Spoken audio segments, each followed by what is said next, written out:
Okay, to answer the question, where do you find and restore previous versions of your Google documents, whether they're spreadsheets or documents?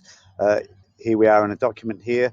We click on File, and there we have version history. You can name current version, or let's go to see version history, and you'll on the right hand side here you'll see that there are all the versions there.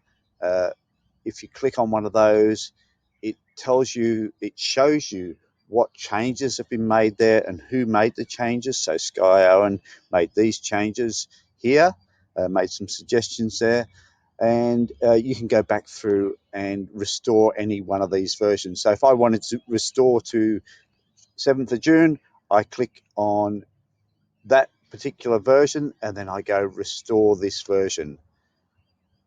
Gives you a warning there and you go restore, and that will open up that current version.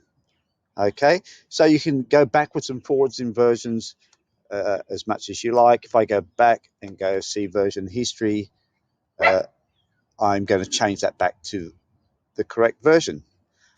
And that's how you track the versions and restore past versions of your Google documents.